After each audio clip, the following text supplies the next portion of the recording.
RP Bharat, केवल खबरें और कुछ नहीं। नमस्कार, मैं हूं अंजलि। आरपी भारत में आपका स्वागत करती हूं। तो चलिए शुरुआत करते हैं आज की किसी प्रमुख खबर से।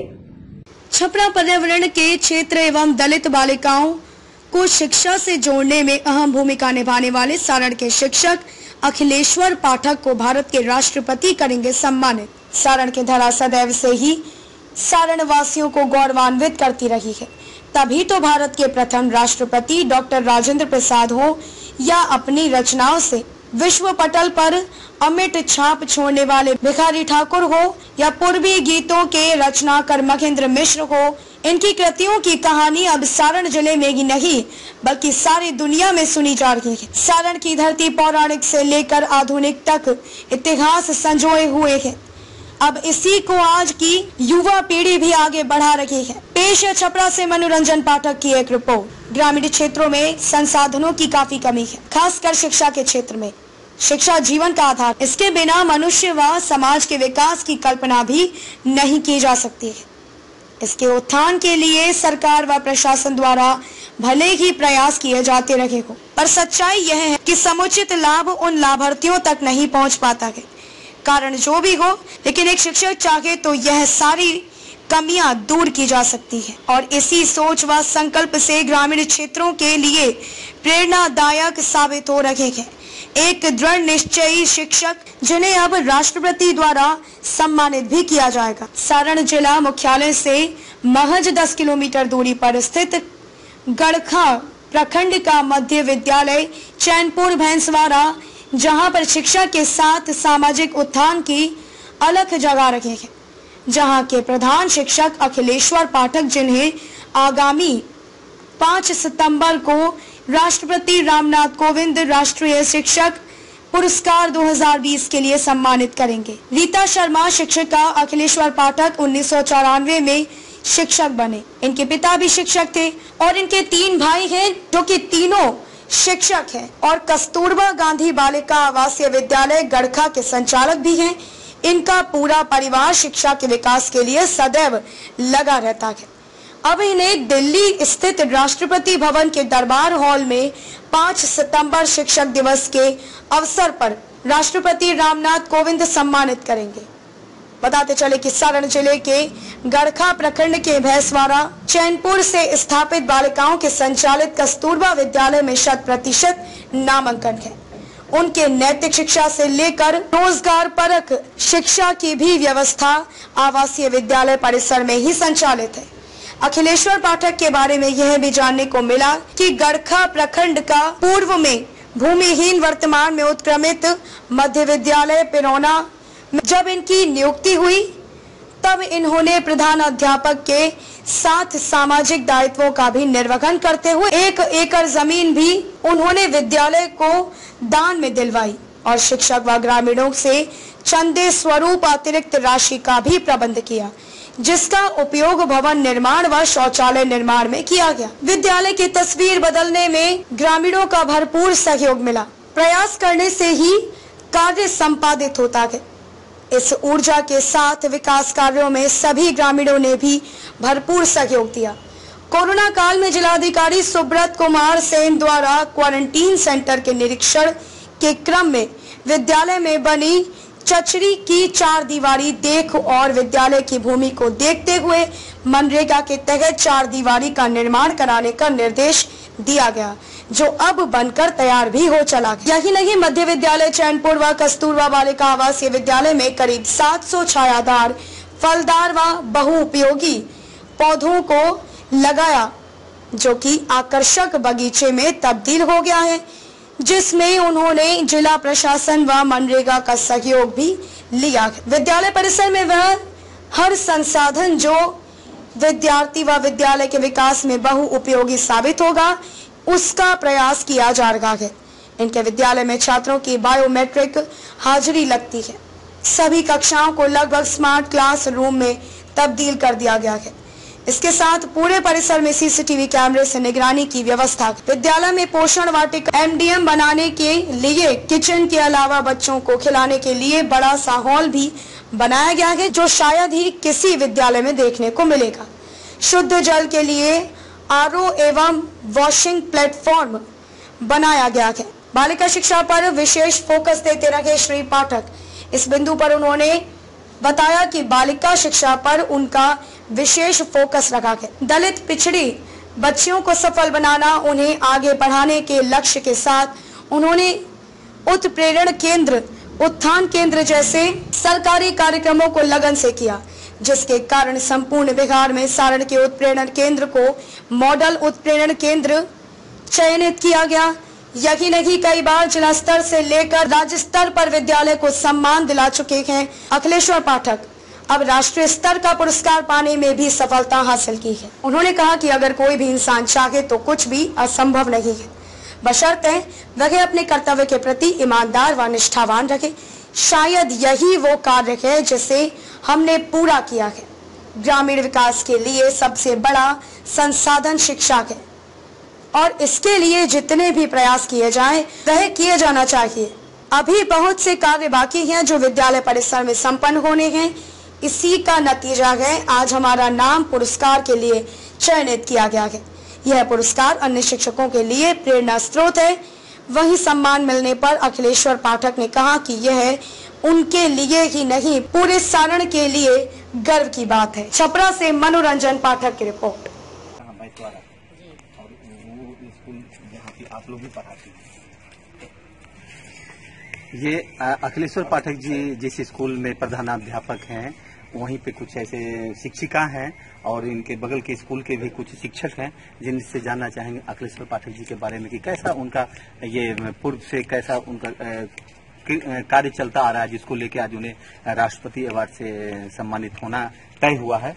तो हमारे साथ में शिक्षक ओम प्रकाश सिंह, कब से आप अखिलेश्वर पाठक जी को जानते हैं, किस तरह जानते हैं? अभी 10 वर्षों से बहुत ही कुशल और बहुत ही यह इनसे हम लोग प्रेरणा स्रोत हैं कि इन्हीं से हम लोग कुछ लेकर के, और मेरे गुरु भी रहे हैं और इस नाते हम इनको अच्छी तरह जानते हैं कि बहुत मैंने जो यहाँ भी क्षेत्र में, पढ़ाई के क्षेत्र में किस तरह इनका योगदान रहा है? इनका हर क्षेत्र में जो काम है सराहनीय है। और यही नहीं, जहाँ भी रहे उस विद्यालय को इन्होंने ऐसा बनाया है जो कि प्रेरणा स्रोत बनता है। बिल्कुल बिल्कुल, इन्हीं प्रेरणा स्रोतों के कारण ये आज इस मुकाम तक भी पहुंचे हैं। वहीं इस स्कूल की कुछ शिक्षिका हैं, क्या नाम है मैडम आपका? रीता कुमारी शर्मा। क्या कितने दिनों से सर को आप जानती हैं? 3-4 साल से जानते हैं।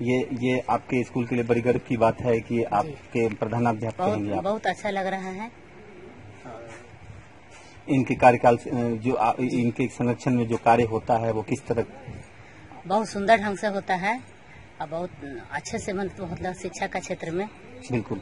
क्या अवार्ड उनको मिला है? सर का जो भी काम है बहुत अच्छा सराहनीय है। जो भी आज तक मतलब स्कूल में कर रहे हैं बहुत ही अच्छे ढंग से कर रहे हैं। हम लोग को बहुत खुशी मिल रही है इससे। बिल्कुल बता दें आपको कि जो आप देख रहे हैं कितना सुंदर ये बगीचा बनाया गया है 200 वृक्षों का। इसके अलावा जो छात्रावास है, छात्रावास में भी करीब 500 ऐसे वृक्ष लगाए गए हैं। शौचालय का निर्माण, सबसे बड़ी बात ये देखे कि स्कूल भवन बनाने के लिए जहां जमीन नहीं थी तो इनके प्रयास से गांव के लोगों को इकट्ठा करके 1 एकड़ जमीन को गांव के लोगों से दान करवाया इन्होंने और वहां पे एक भव्य स्कूल का निर्माण कराया, जो कि आज वहां पे बालिकाओं के लिए छात्रावास बन चुका है और खूबसूरत एक पार्क है और वहां शौचालय, पानी और पढ़ने की और स्मार्ट क्लास, सारी पढ़ने वाली सारी सुविधाएं इनके द्वारा वहां मुहैया कराई गई है। छपरा से रंजीत के साथ मैं मनोरंजन पाठक, आरपी भारत।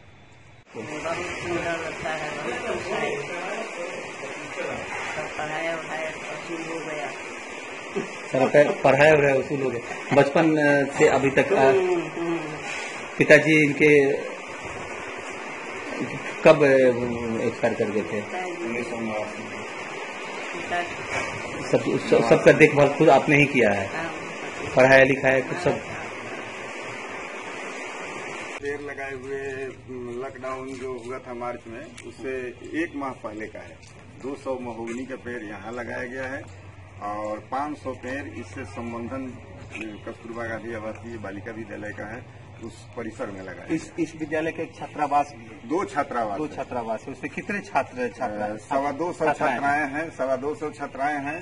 6 to 8 छात्राएं 100 हैं, 25 मूक बधिर हैं जो न बोल सकती हैं न सुन सकती हैं, और 100 बालिकाएं 9 से 12वीं कक्षा की हैं। क्योंकि खेल और ये सारी गतिविधियां जो है छात्रों के खेल युवा को लेकर आप कई प्रतियोगिताओं में भी भाग ले चुके हैं, जैसे कि सोनपुर मेला में भी प्रतियोगिता होता है, उसमें आपके स्कूल की छात्राएं प्रथम भी आई हैं। वो किस तरह की छात्रा थी? वो मूक बधिर बालिकाएं थी। एशिया महादेश के सर्वश्रेष्ठ मेला सोनपुर में उन्होंने अपना परफॉर्म किया था, और एकता भवन छपरा में 26 जनवरी के गणतंत्र दिवस के अवसर पर उन्होंने परफॉर्म किया था, तो वहां उन्हें जिला का द्वितीय पुरस्कार मिला था और प्रथम पुरस्कार सोनपुर में मिला। क्या उनके एक्स्ट्रा एक्टिविटी के लिए आप अलग से उन्हें ट्रेनिंग दिलवाते हैं? हाँ, इसके लिए संसाधन शिक्षक, सांस्कृतिक कार्यक्रमों में भाग लेना, इसके लिए क्या अलग से टीचर लाते हैं? टीचर लाते हैं, जिला में लोग है, उन लोगों की प्रतिनियुक्ति पदाधिकारियों के द्वारा करवाकर और स्पेशल उन लोगों का ट्रेनिंग दिलवाया जाता है, तब जाकर वो अपना परफॉर्म करते हैं। बिल्कुल, अगर आप बात करें हम कि किसी भी कोई भी ऐसा क्षेत्र अखिलेश्वर पाठक जी से अछूता नहीं है जहां इन्होंने अपना योगदान नहीं दिया है। गांव से लेकर समाज की बात करें और ये शिक्षा और पर्यावरण, सभी जगह इनका संपूर्ण योगदान है, समर्पण है। स्मार्ट क्लास हमारे पास 7 स्मार्ट क्लास है, 5 कस्तूरबा पर जिसमें ट्यूटोरियल क्लासेस चलता है और 2 क्लास ग्रेड स्कूल में। इस प्रकार से 7 स्मार्ट क्लास हमने डेवलप किया है। ये समुदाय के द्वारा, कंपोजिट ग्रांट के द्वारा, शिक्षकों से चंदा लेकर और खुद का उसमें व्यय करते हैं। राष्ट्रपति अवार्ड से सम्मानित होने वाले अखिलेश्वर पाठक जी जिस जगह के वो प्रधानाध्यापक हैं, ये बालिका छात्रावास है। हम आपको दिखा दें कि पर्यावरण के क्षेत्र में भी इनकी रुचि किस तरह है कि अगर यहाँ पे फूल पेड़ पौधों की बात करें तो सब जगह भरा पड़ा है, और जल जीवन हरियाली जो सरकार की अति महत्वाकांक्षी योजना है, जिसको लेकर रहता है और जिसको लेकर ये काफी पेड़ पौधे लगाने में सर है, जिन्हें कि 5 सितंबर को राष्ट्रपति भवन में राष्ट्रपति अवार्ड से सम्मानित किया जाना है। हम उनसे बात करते हैं। सर, ये जल जीवन हरियाली को लेकर भी आपने काफी काम किया है, कहाँ से ये प्रेरणा मिली आपको? एक तो ये सरकार की योजना है ही, हम लोग बच्चों को पढ़ाते हैं अक्सर कि पौधे हैं तो जीवन है। पौधे, हम लोग पौधे से जो भी अन्न प्राप्त होता है या पत्तियां, उसके तना या जड़ के रूप में जो भी खाद्य पदार्थ होता है उसको खाते हैं। पौधे और कार्बन डाइऑक्साइड लेते हैं और ऑक्सीजन छोड़ते हैं, जो हमारा प्राणवायु है। अगर पौधे नहीं रहेंगे, हरियाली नहीं रहेगी, तो फिर ऑक्सीजन की कमी हो जाएगी। एक समय ऐसा आएगा कि न यहाँ जीव रहेगा, न मनुष्य रहेगा, और यह धरती जो है रेगिस्तान बन जाएगा। यहाँ जल और के अभाव में भी बहुत प्रकार की परेशानियां होंगी, क्योंकि पौधे के चलते ही बारिश होती है, बादल बनते हैं और हमारा पर्यावरण संतुलित रहता है। बिल्कुल बिल्कुल, इनके अथक प्रयास से ही ये सब कुछ संभव हो पाया है, क्योंकि ये जो जमीन आप देख रहे हैं, इतने 1 एकड़ की जमीन में जो ये छात्रावास और स्कूल बनाया गया, जहाँ पे छात्राओं की शिक्षा दीक्षा दी जाती है, उसको लेके कई प्रकार की विडंबनाएं थी लोगों में कि किस तरह यहाँ जमीन तो था नहीं, सरकारी जमीन। तो यहाँ के लोगों को अपने प्रेरणा से लोगों को जागरूक करते हुए शिक्षा के प्रति उन्होंने यहाँ 1 एकड़ जमीन गांव वालों से लिया और वहाँ सरकारी पैसों से, सरकारी फंड से यहाँ पे स्कूल का निर्माण कराया। वहीं बात करें यहाँ पे जो बालिकाएं पढ़ने आती हैं, जो छात्रावास में बालिकाएं रहती हैं, चूंकि अभी तो लॉकडाउन है जिसकी वजह से यहाँ पे छात्राएं नहीं हैं, लेकिन यहाँ पे कितने कमरे हैं और कितनी बालिकाएं हैं यहाँ पे? यहाँ सीनियर वर्ग और जूनियर वर्ग के 2 छात्रावास हैं। जूनियर वर्ग के छात्रावास में 125 बच्चियां हैं, जिनमें 25 बच्चियां मूक बधिर हैं और 100 बच्चियां सामान्य हैं, जो कक्षा 6 से 8 तक की पढ़ाई करती हैं। और सीनियर वर्ग में कक्षा 9 से 12 तक का ये छात्रावास है, जहां अभी हम लोग खड़े हैं। इसमें 28 कमरे हैं, जिसमें 25 कमरों में 4-4 बच्चियों को रखा जाता है। 100 बच्ची को और 3 कमरे को ऑफिस वगैरह या भंडार के रूप में यूज किया जाता है। उनको इसमें सारी सुविधाओं के साथ निःशुल्क शिक्षा, निःशुल्क शिक्षण सामग्री, निःशुल्क भोजन आवासन देकर गुणवत्तापूर्ण शिक्षण दिया जाता है। यही कारण है कि यहाँ नामांकन 100% है और ठहराव भी 100% देखा जाता है। बिल्कुल बिल्कुल, इनके अथक प्रयास से ही ये सब कुछ संभव हो पाया है। ये अखिलेश्वर पाठक की अगर बात माने तो शिक्षा का अलख जगाने में इनका इस समाज में, इस सारण जिले में बहुत ही बड़ा योगदान है। छपरा से रंजीत भोजपुरिया के साथ मैं मनोरंजन पाठक। ये अखिलेश्वर पाठक जी के अथक प्रयास से एक बहुत ही बेहतरीन भोजनालय बनाया गया है छात्रों को खाने के लिए, बैठने के लिए भोजनालय सा डाइनिंग हॉल भी है। हम आपको दिखा दें कि किस तरह यहाँ पे पानी की व्यवस्था है, जो कि यहाँ शुद्ध पेयजल है। यहाँ पानी आपका छात्र खाना खाने के बाद इसे आप पानी को यही पीते हैं। और यहाँ आपको ये भी दिखा दें कि यहाँ बैठने की भी सुविधा है, क्योंकि छात्र जो भी हैं बैठ कर खाना खाएं और सही ढंग से खाना खाएं। इसके लिए यहाँ पे व्यवस्था की बात भी है, यहाँ पे पंखे लाइट वगैरह सबकी व्यवस्था है। वहीं इसके यहाँ पे जो देख रेख करने वाले एक और शिक्षक हैं, क्या नाम है शशिकांत भारती जी, ये किस तरह की व्यवस्था है और स्कूल से जरा हट कर हम लोग की जो बहाली हुई उसमें 7 मास्टर ट्रेनर थे। उसी समय से मैं इनको जानता हूँ, 2005 से ही। और इनकी जो सोच है सभी शिक्षकों से कुछ अलग सोच है। जिस तरह से यह जो भवन था यह जीर्णशील अवस्था में था, इन्होंने आया तो इसको अपने स्तर से विद्यालय शिक्षा समिति के माध्यम से ग्रामीणों के सहयोग से इसकी जीर्णोद्धार कराया और इसको एक डाइनिंग हॉल बनाया, जो शायद मुझे लगता है कि बिहार में कहीं नहीं है बच्चों के खाने के लिए। जो इनकी एक सोच है, अलग प्रकार की सोच है। इनकी जो सोच है सभी शिक्षकों से कुछ अलग है। क्योंकि इस तरह अगर पानी की व्यवस्था की बात करें तो अमूमन किसी स्कूल में देखने को ऐसा नहीं मिलता है कि छात्रों को पीने के लिए एक शुद्ध पानी की व्यवस्था उनके डाइनिंग भोजनालय रूम में ही हो, जो कि यहाँ व्यवस्था है। सबसे पहले आपके प्रधानाध्यापक को राष्ट्रीय अवार्ड मिलने जा रहा है, इसी सब कार्यों के लिए जी क्या कहेंगे आप? ये तो बहुत खुशी की बात है, हम लोगों की गर्व की बात है।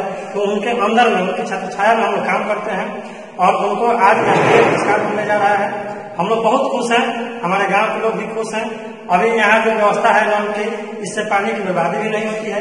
बच्चे जो है चापाकल पे जाते थे, पहले झगड़ा कर लेते थे, गिर जाते थे, इससे निजात मिल गई। बहुत सुंदर ढंग से बच्चे एक साथ बैठ करके खाते हैं अपना आनंदमयी माहौल में। बिल्कुल यहाँ पे इस तरह का माहौल देखने को मिल रहा है।